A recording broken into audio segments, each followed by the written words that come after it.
अस्सलाम वालेकुम।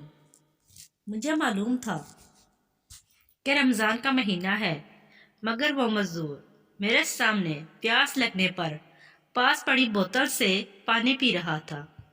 यह अलग बात थी कि वो जब पानी पीने लगता था तो ईंटों की तरफ मुंह करके खुद को छुपाने की कोशिश करता था। मुझे अंदाज़ा हो गया कि रमज़ान अल मुबारक के महीने में यूं सामने पानी पीते हुए से शर्म आती है, और इस बात की खुशी भी हुई कि वह रमज़ान अल मुबारक का एहतराम भी कर रहा है। वो अपना काम कर रहा और मैं इसके सर पर खड़ा होकर काम करवाता रहा। जब खाने का टाइम हुआ तो मैं इसका खाना लेकर आ गया। इसने खाना हाथ में पकड़ा और पकड़ के रोने लगा और रोते हुए मुझे खाना वापस कर दिया। यूं इतने बड़े आदमी का अचानक रोने लगना मुझे हैरान कर गया, और मैं इस वजह से पूछे बिना रह न सका। मेरी वजह पूछने पर इसने जो वाकया सुनाया वह कुछ यूं है। इसने बताया कि मेरा नाम रफ़ीक अहमद है और मैं जनूबी पंजाब के किसी गांव में इमाम मस्जिद था। वहाँ के चौधरी साहिब, जिनका नाम चौधरी मसूद था, उन्होंने किसी मसले के मुतालिक मुझसे पूछा कि ऐसा करना जायज़ है या नहीं। तो मैंने कहा कि मेरे इल्म के मुताबिक ऐसा करना नाजायज़ है। मकौल चौधरी मसूद के मेरे बाद उन्होंने कि वो मसला किसी और मौलवी से भी पूछा तो इस मौलवी ने जायज़ करार दे दिया। चौधरी मसूद गांव का सरपंच था। इसने गांव की पंचायत बुला ली और वहां पर मुझे जाहिल, अनपढ़ और लोगों को गुमराह करने वाला मौलवी करार दे दिया गया, और लोगों के सामने इसी मसले का जिक्र करते हुए कहा कि रफ़ीक अहमद के नज़र में ऐसा करना जायज़ नहीं है। जब कि मैंने फला फला मौलवी से पूछा है तो उन्होंने जायज़ करार दे दिया है। मैंने इल्तिजा की कि जिस मौलवी ने मसला जायज़ करार दिया है उसको मेरे सामने बिठाया जाए ताकि वो मुझे कायल कर ले या फिर अपनी गलती मान ले। मगर चूंकि सरपंच भी चौधरी मसूद साहिब थे, लिहाजा मेरी दलील को रद्द करते हुए उन्होंने मुझे जाहिल करार दे दिया और गांव से निकाल दिया। मेरे घर का सर्कट गांव से मिलने वाले अनाज और रोटी पर चलता था, जबकि वही आना बंद हो गया तो मजबूरन मैं लाहौर चला आया।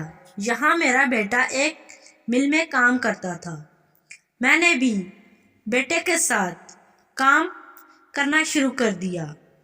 फिर मुझे फालज का अटैक हुआ तो मैंने काम छोड़ दिया, मगर अल्हम्दुलिल्लाह बीमारी से बहुत हद तक सेहतयाब हो गया हूँ।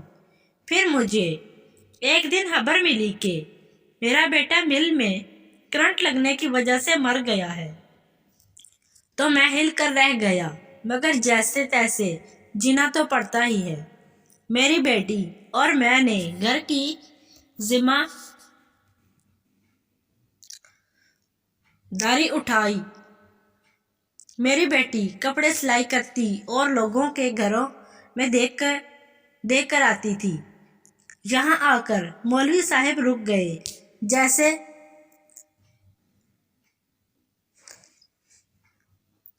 ताज़बेज़ब का शिकार हूँ कि बात आगे बढ़ाएं या नहीं, जबकि मैं मजदूरी करता हूँ। मगर अब मेरी बेटी ने काम छोड़ दिया है और अब घर में कमाने वाला मैं अकेला ही हूँ। अगर काम मिल जाए तो हम पेट भर कर खा लेते हैं, और अगर ना मिले तो फाके में भी अल्लाह का शुक्र अदा करके सो जाते हैं। मैंने पूछा कि आपकी बेटी ने काम क्यों छोड़ दिया है, तो मौलवी साहब फिर से रोने लगे और रोते हुए कहने लगे कि एक बाप के लिए ये बात बताना बहुत मुश्किल है, मगर मैं अकेला इस गम को बर्दाश्त नहीं कर सकता। आज तुमसे बांट ही देता हूँ। और बताया कि एक दिन मेरी बेटी कपड़े सिलाई करके एक घर में देने गई तो वो औरत घर में मौजूद नहीं थी। इस औरत के शौहर ने मेरी बेटी की इज्जत लूटने की कोशिश की, लेकिन अल्हम्दुलिल्लाह मेरी बेटी की इज्जत अल्लाह ने महफूज रखी। मगर इस जालिम इंसान के हाथों मेरी बेटी के जिस्म पर लगने वाली हराशों के निशान आज भी बाकी हैं। वो दिन और आज का दिन मेरी बेटी अकेली मेरे पास नहीं आती।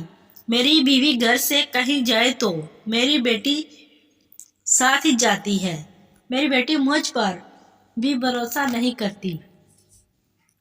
मैं इसका बाप हूँ, मगर वो मेरे कमरे में अकेली हो और मैं अंदर चला जाऊं तो मेरी बेटी रोने लगती है। इतनी बात के बाद मौलवी साहब की आंखें फिर भरने लगी।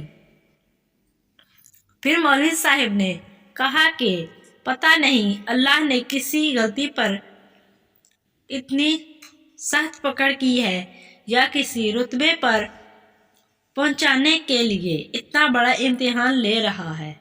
फिर मैंने मौलवी साहब से पूछा कि आपकी सबसे बड़ी ख्वाहिश क्या है। मेरे जहन में था कि मौलवी साहब घर और दौलत मांगेंगे, मगर उन्होंने बताया कि इनकी सबसे बड़ी ख्वाहिश ये है कि इनके पास एक महीने का राशन होता कि वो रोज़ा रख सके, इन्हें रिज़्क़ की खातिर रोज़ा ना छोड़ना पड़े।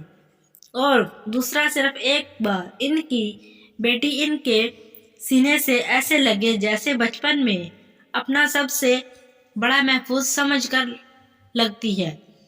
मौलवी साहब की ख्वाहिश ने मुझे हैरान कर दिया था। मैंने